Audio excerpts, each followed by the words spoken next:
नमस्कार। आज की इस वीडियो में जानेंगे मॉडल वर्ब के साथ बी का यूज कैसे किया जाता है और सेंटेंस कैसे बनाया जाता है।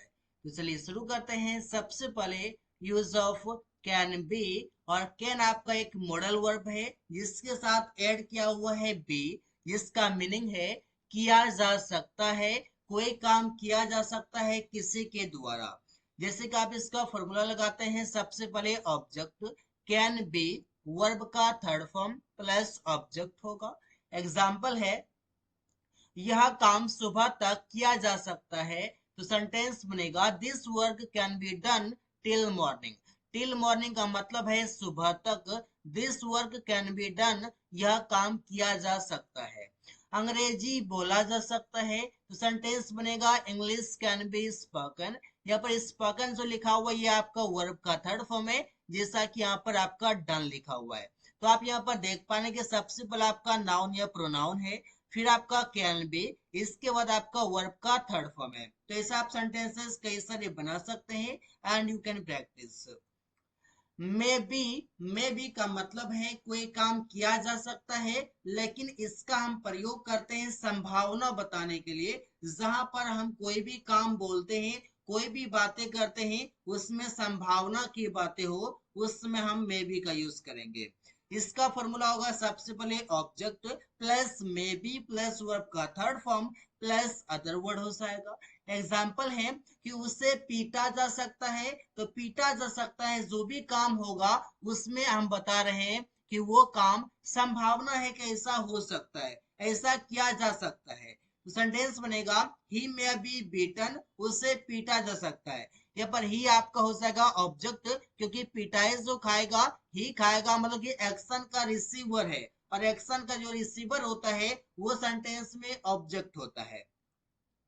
रवि को बाजार से सब्जी लाने भेजा जा सकता है, तो सेंटेंस किस प्रकार से बनेगा? रवि में be sent to market to bring vegetables, मतलब कि रवि को बाजार से सब्जी लाने भेजा जा सकता है। तो सेंटेंसेस आप ऐसे कई सारे बना सकते हैं जहां पर आप यूज करेंगे मे बी। शुड बी का मतलब हो जाएगा होना चाहिए। अब होना चाहिए के लिए हम यूज करते हैं शुड बी। यहाँ पर जो शुड है, ये शुड मेरा एक मॉडल वर्ब है और बी इसके साथ ऐड किया हुआ है, जिसका मतलब है होना चाहिए। अब इसका फॉर्मूला होगा subject should be plus object होगा। ऑब्जेक्ट अगर मैं कह दूं यहाँ पर अदर वर्ड, तो ये भी आपका चलेगा, क्योंकि यहाँ पर कोई आपका एडवर्ब भी आ सकता है, यहाँ पर कोई नाउन भी आ सकता है, कोई प्रोनाउन भी आ सकता है। तो एग्जाम्पल होगा उसे बाजार में होना चाहिए, किसी स्थान पर होना चाहिए, तो सेंटेंस होगा he should be in the market, उसे बाजार में होना चाहिए।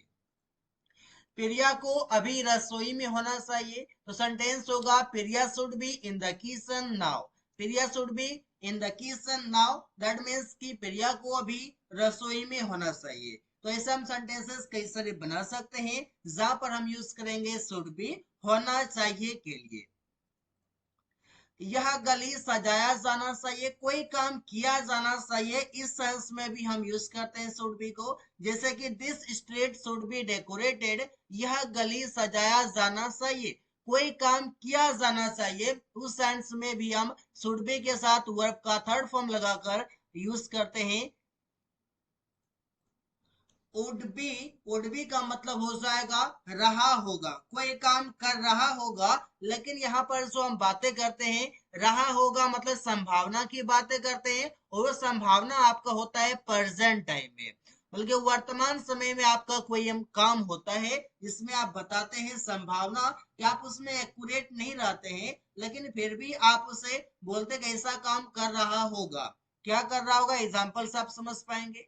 सब्जेक्ट होगा वुड बी प्लस वर्ब का फोर्थ फॉर्म प्लस ऑब्जेक्ट, जो काम कर रहा होगा कंटिन्यू दिखाएगा, तो कंटिन्यू के लिए वर्ब का फोर्थ फॉर्म लगाना होगा।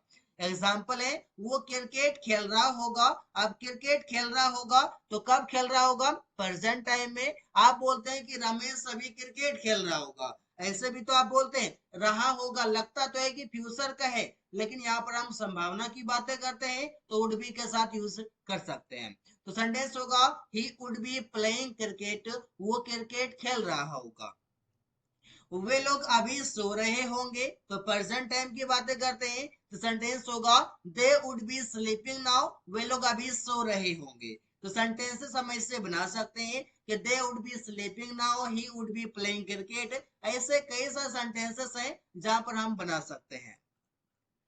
कुड बी का मतलब है कोई काम किया जा सका या फिर कोई काम किया जा पाया, ऐसे भी हम बोल देते हैं, लेकिन अधिकतर हम बोलते हैं कि कोई काम किया जा सका। इसका फॉर्मूला होगा सबसे पहले ऑब्जेक्ट कुड बी वर्ब का third form plus other word हो जाएगा। आप देखते हैं इसका एग्जांपल क्या है, उसे बुलाया जा सका। अब कोई काम किया जा सका, इस सेंटेंस में आपका ऑब्जेक्ट इसीलिए पहले है क्योंकि इस सेंटेंस में जो काम कर रहा है डूअर जो है, इस सेंटेंस में डूअर है ही नहीं। यहाँ पर आपको ये समझना है। तो सेंटेंस होगा ही कुड बी कॉल्ड, उसे बुलाया जा सका। क्योंकि बुलाने का काम कौन किया है पता नहीं, लेकिन जिसको बुलाया गया है वो यहाँ पर मौजूद है, इसलिए आपका पहले लिखा गया, ये आपका हो जाएगा object.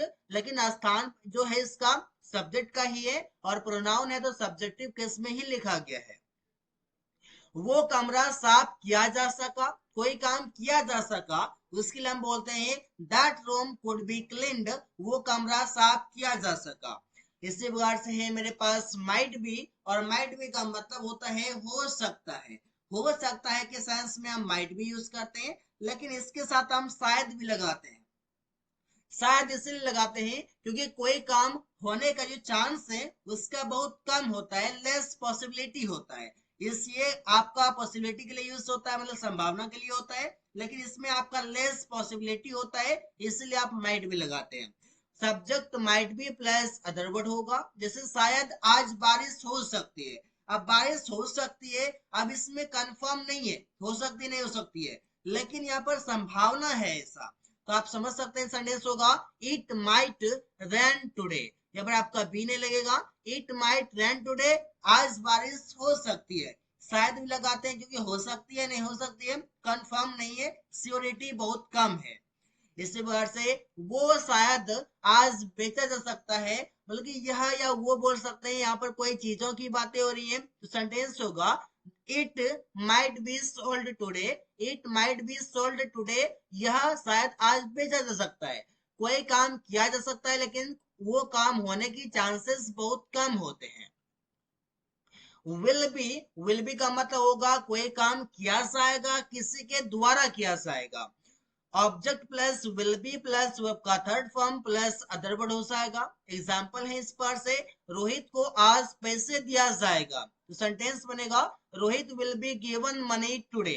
Rohit will be given money, Rohit को पैसे दिया जाएगा, यहाँ पर देने वाला कोई और है, रोहित यहाँ पर मनी को रिसीव करेगा।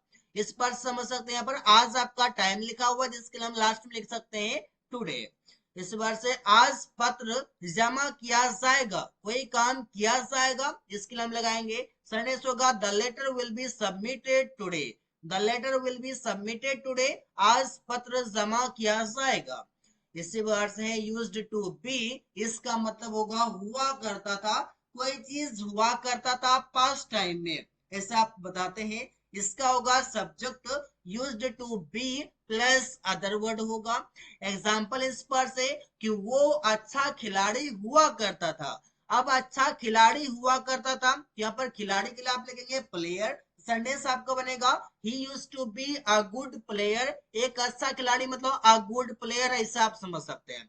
यूज्ड टू बी जो बता रहा है, ये बता रहा है कि कोई चीज हुआ करता था, कब हुआ करता था, तो पास्ट में हुआ करता था। तुम सिंगर हुआ करता था, you used to be a singer, you use to be a singer, तुम सिंगर हुआ करता था, गायक हुआ करता था। इसी बार से मेरे पास मस्ट बी, और मस्ट बी का मतलब होगा जरूर होना चाहिए। अब जरूर होना चाहिए के सेंस में मस्ट बी यूज किया जाएगा। इसका होगा subject must be plus object हो जाएगा, सब्जेक्ट आपका नाउन या प्रोनाउन बनेगा, इतना ध्यान में रखिए। हमें अभी जरूर ऑफिस में होना चाहिए, सेंटेंस होगा we must be in the office. Must का मतलब ही है जरूर चाहिए, इस सेंस में, और बी लगा हुआ है जरूर होना चाहिए, इस पर से हो गया। ऐसे सभी नियमों का जरूर पालन किया जाना चाहिए, सेंटेंस होगा all the rules must be obeyed. All the rules मतलब सभी नियम है या नियम हो मस्ट बी ऑबेड पालन किया जाना चाहिए। कोई काम किया जाना चाहिए उससे आप बता सकते हैं इस पर से कोई काम जरूर किया जाना चाहिए। इस सेंस में भी आप यूज करते हैं मस्ट बी को। लेकिन ध्यान ये रखना है कि इसके बाद जो आपका वर्ब आएगा वो वर्ब के थर्ड फॉर्म में आएगा। हैव बीन का मतलब होता है किया जा चुका है। अब इसमें आप बोलते हैं ऑब्जेक्ट हैज या have plus been plus verb का थर्ड फॉर्म होगा। एग्जांपल है वे काम पूरा किया जा चुका है। वे काम मतलब कई सारे कामों को इंडिकेट कर रहा है। तो सेंटेंस बनेगा those works have been completed. Those works have been completed, वो काम पूरा किया जा चुका है या किया जा चुका है ऐसा बोलते हैं। रवि को बुलाया जा चुका है। Ravi has been called. Call means बुलाना, इसका थर्ड फॉर्म यहाँ पर लिखा हुआ है कि Ravi has been called, Ravi को बुलाया जा चुका है। तो ऐसे आप सेंटेंसेस कई सारे बना सकते हैं। So guys thanks for watching, that's all for today.